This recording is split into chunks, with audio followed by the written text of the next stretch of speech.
Akan Sabah. Saya minta Haji respon sikit. Wajarkah melantik sehingga 10 peguam untuk kes bela tersebut? Adakah kita berhak? Macam saya lah contoh, saya nak lantik 100 peguam pun boleh lah Haji? Yang pertama sekali kan, saya tidak begitu pasti sama ada atas rekod terdapat 10 peguam untuk yang dituduh Puan Siti Bainun. Cuma laporan media lah. Laporan media. Tapi tidak ada halangan dari segi perundangan. Dan kadang-kadang ada peguam yang suka bekerja bersama dengan rakan-rakan tertentu dan mereka boleh bekerja dengan lebih efisien bersama-sama. Itu hak mereka. Tapi undang-undang tidak tergantung kepada kuantiti.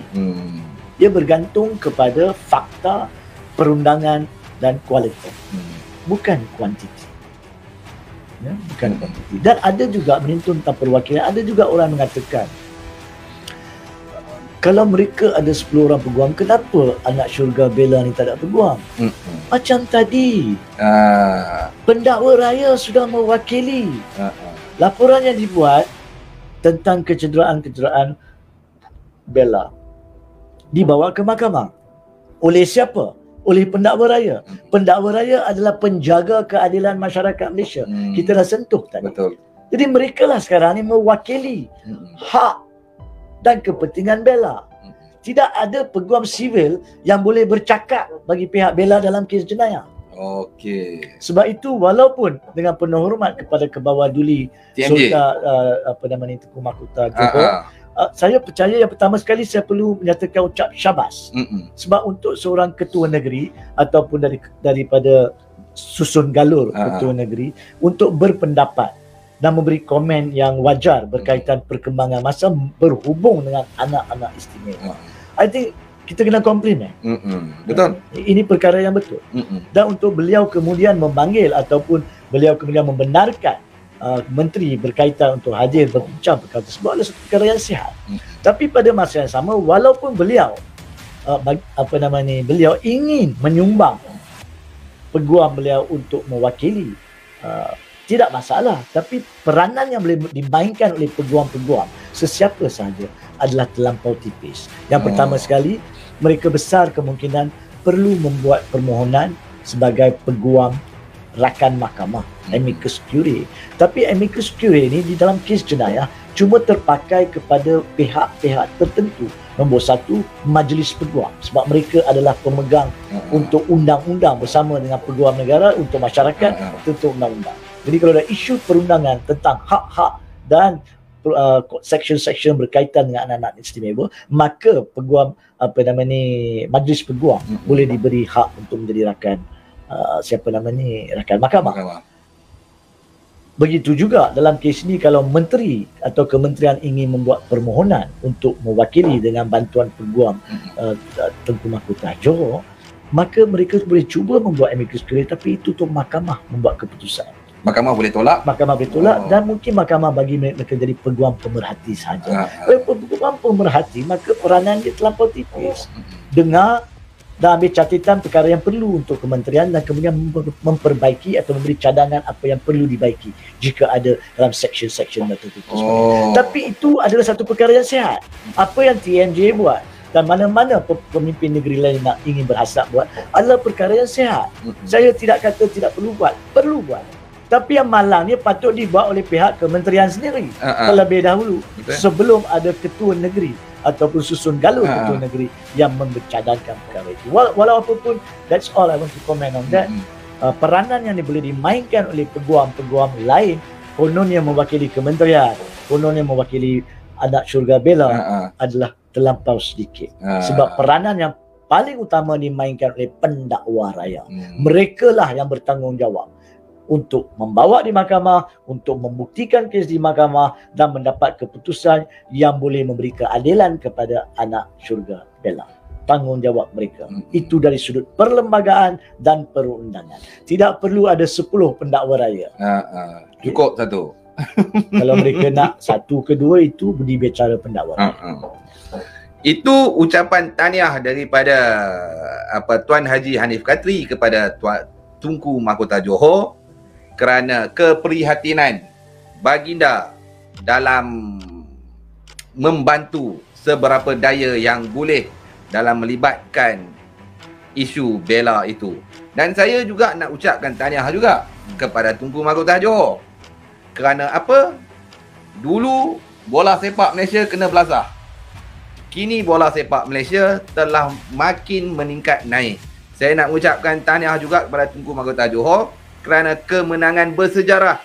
JDT menewaskan kelab pendahulu Liga Korea Selatan semalam 2-1 dalam Asia Champion League. Ulsan Hyundai Horangi. Ulsan Hyundai. Ya. Sebelum itu Guangzhou FC. Dan insya-Allah besok Kawasaki Frontale. Ya, Frontale daripada Jepun pula akan membuat perhitungan. Apapun cabas dan tahniah yang betul, kita kata betul, kita akan sokong, kita akan meraihkan semua itu. Saya nak tambah sikit walaupun bukan pada topik kita. Saya rasa masyarakat kita perlu menuntut pihak-pihak yang berkaitan, sama ada pihak berkuasanya, sama ada kementerian-kementeriannya, agensi-agensi yang berkaitan untuk menjadi lebih prihatin dalam isu-isu semasa berkaitan jabatan kementerian atau agensi berkenaan. Tak perlu sampai menyusahkan ketua-ketua negeri atau susun galuh negeri untuk memberi pandangan. Sepatutnya mereka sendiri tahu apa kerjanya. Dan di sini saya harap Menteri Rina Harun boleh membuktikan bahawa dia tahu untuk membuat kerja yang lebih betul dan tepat pada masa yang akan datang. Saya percaya pada masa yang sama saya teringat kes Adib. Pada masa itu menteri yang bertanggungjawab di atas bomba telah pun melantik seorang peguam sebagai peguam pemerhati. Nampak tak? Dalam inquest untuk mengetahui sebab kematian Allahyarham Adib yang dilantik oleh kementerian dia.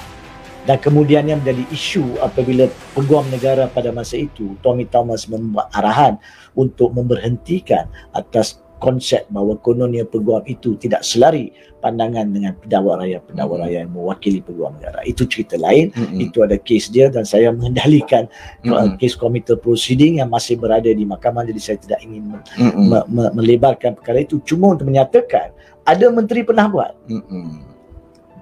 Jadi kenapa sekarang ni tak boleh nampak benda yang pernah orang lain buat, sampai perlu ada Tunku Mahkota Johor yang menegur. Betul. Dan juga isteri baginda Tunku. Ya. Lagi satu Haji, bila Haji kata ini di luar daripada tajuk kita pun dah habis, Haji dah bagi penerangan. Terperinci saya nak cerita luar jugalah. Ya.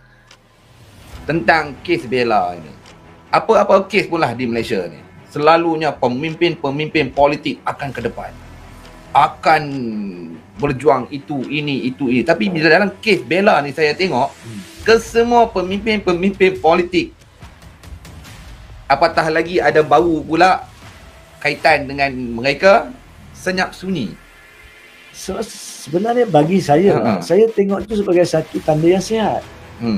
Sebab masalahnya pemimpin politik semua benda mereka nak cakap. Mereka tak tahu apa pun. Padahal pada kebiasaannya mereka tidak ada inti pun berkaitan perkara itu. Dalam kes Bella, kalau para pemimpin politik secara keseluruhan tidak memberi komen, saya nampak sebagai sihat. Sebab bagi saya itu melambangkan mereka menghormati proses perundangan dan kehakiman dan serahkan kepada kehakiman buat. Jadi mereka tak masuk campur. Tapi jangan pula lepas program kita hari ini, maka esok ada pula menteri yang nak buat komen. Kan? Tak, tapi dalam kes lain dia pun sibuk buat komen. Saya harap mereka belajar bahawa rakyat bukan nak ahli politik membuat komen dalam setiap perkara. You cannot be an expert in everything. Ya, rakyat cuma nak awak buat kerja yang betul supaya keperluan masyarakat dalam sistem tadbir urus negara ataupun negeri dipelihara. Bukan nak tengok wakil rakyat mereka, ahli politik mereka memberi komen daripada Perlis sampai ke Sabah, daripada perkara berkaitan angkasa lepas sampailah ke dalam logam-logam di dalam bumi. Tidak. That's not what you are there for. You are to run the country properly. Kalau nak bincang perkara tu ada 3 jam lagi. Okey. 1 jam setengah tepat 2 ke kupasan.